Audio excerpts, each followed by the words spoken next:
é você conseguir, através do seu trabalho de levantar hipóteses diagnósticas sobre os pacientes, reduzir quaisquer dúvidas e incertezas sobre a situação dos pacientes, porque você vai ter domínio daquilo que você está fazendo e vai passar segurança em relação a isso.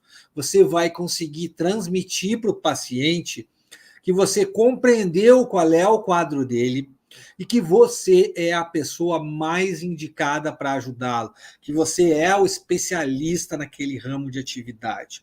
E eu não estou dizendo aqui que, ao saber diagnosticar os quadros clínicos, as estruturas da personalidade, você vai atender todos os tipos de pacientes. É claro que não. Tem tipos de pacientes que eu não atendo, certas estruturas eu não atendo, simplesmente porque não é a minha especialidade, mas eu tenho que ter a capacidade de diagnosticar essas estruturas, até para dar o encaminhamento correto para esses casos, porque senão, se a gente atende um caso desses, diagnosticando errado, e assumindo o paciente mesmo assim, a gente pode até estar sendo antiético, né, em relação a um código de ética, por exemplo, dos psicólogos.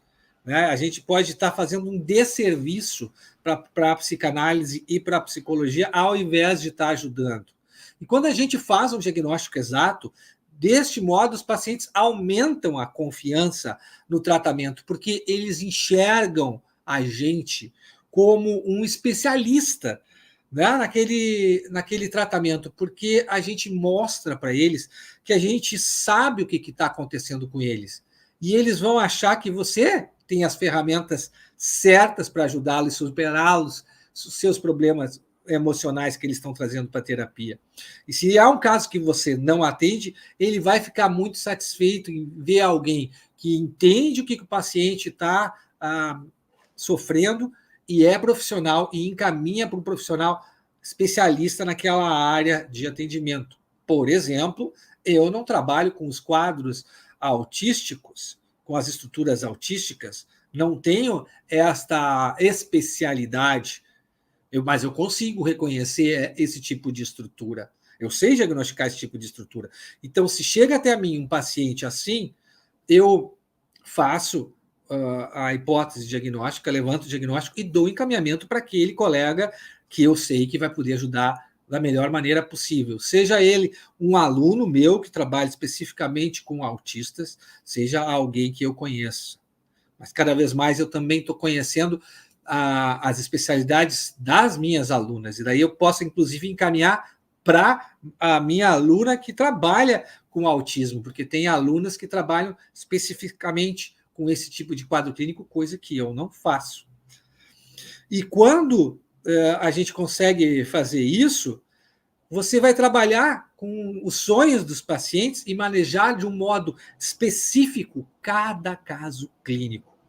E ele vai perceber os progressos da terapia e vai ver em você uma referência, alguém que sabe o que está fazendo, alguém que trabalha com sonhos na especificidade do paciente, que ajuda realmente o paciente a entrar em contato com seus conflitos inconscientes, a entrar em contato com seus problemas emocionais, com um especialista, com alguém que é referência. Por exemplo, um paciente bipolar traz sonhos recorrentes de que ele está caindo no sonho, acompanhado de alucinações que a gente chama de hipnagógicas, de que ele está caindo também. Então, ele tem sonhos com isso e tem alucinações hipnagógicas. O que são alucinações hipnagógicas? São aquelas visões, aquelas alucinações que a gente tem quando está meio que dormindo, meio acordado, e aí ele meio que desperta, ele nem dormiu direito, e já tem aquela visão e já acorda meio assustado.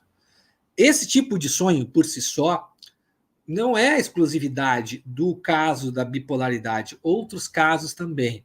Mas nós estamos falando aqui da recorrência desse tipo de sonho e da frequência que ele está acontecendo, acompanhado dessas alucinações, mostrando a oscilação de humor do paciente e a falta de controle que esse paciente tem sobre as próprias emoções. O sonho visto desta forma, encarado desta forma, entre outras coisas que a observação clínica vai mostrar sobre essa estrutura psicótica dos casos bipolares, vão servir de elemento diagnóstico para a gente confirmar a nossa hipótese.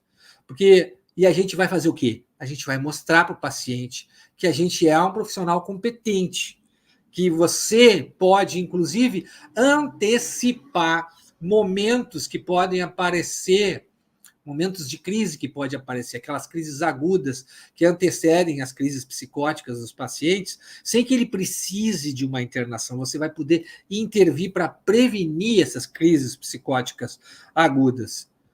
Está cada vez mais comprovado, com estudos científicos, tanto das neurociências, como também estudos comportamentais, que os sonhos têm essa dimensão diagnóstica.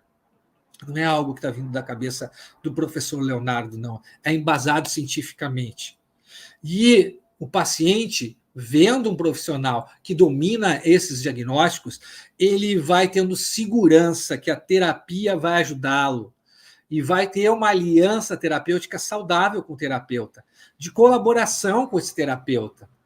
E vendo valor no seu trabalho, o paciente vai pagar o preço que você cobra pela sessão, porque ele vai estar buscando resultado. É isso que ele vai estar buscando no trabalho com você. Claro que isso acontece depois que você consegue captar os pacientes certos para o seu serviço. Não adianta você tentar cobrar o preço justo e não captar o paciente certo.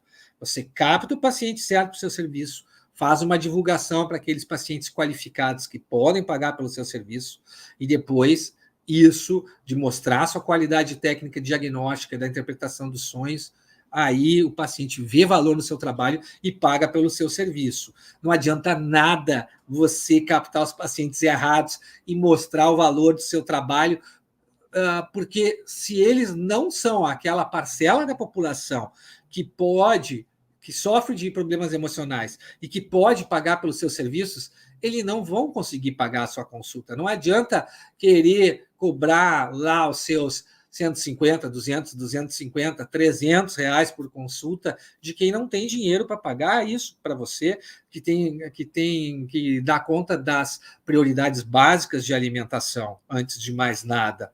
Levando em conta que você fez a tarefa de casa e conseguiu divulgar e atrair o paciente qualificado para o seu trabalho. Você já pensou nisso? Você divulga o seu trabalho para aquele paciente certo que pode pagar o seu serviço? Você capta o paciente certo que pode valorizar realmente a qualidade e a excelência da sua intervenção?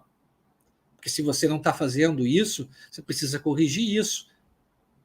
Porque de nada adianta você, por exemplo, ser um personal trainer premium, super especializado, que trabalha com aulas particulares somente, se você atrai pessoas que só têm condições de pagar uma Smart Fit, que é aquela academia mais popular que faça por si mesmo. Né? Você pode ser o melhor personal trainer da sua região, você pode mostrar o valor do seu trabalho da melhor maneira possível, mas se não souber atrair o público certo para poder trabalhar com esse público, não vai adiantar nada. A qualidade do seu serviço não vai ser recompensada e você vai, aos poucos, perdendo a autoconfiança, que é a pior coisa que pode acontecer para quem está trabalhando com consultório particular.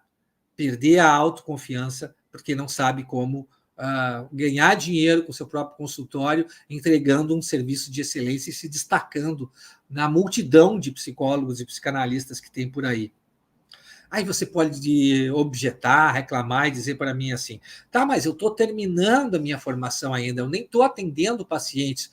Pois é, justamente nesse momento que você tem que parar tudo e se concentrar nesses dois fatores, na sua divulgação para atrair os pacientes certos para o seu consultório e na especialização cada vez mais aprofundada na prática, porque a sua formação não é o fim, a formação é só o início do seu trabalho.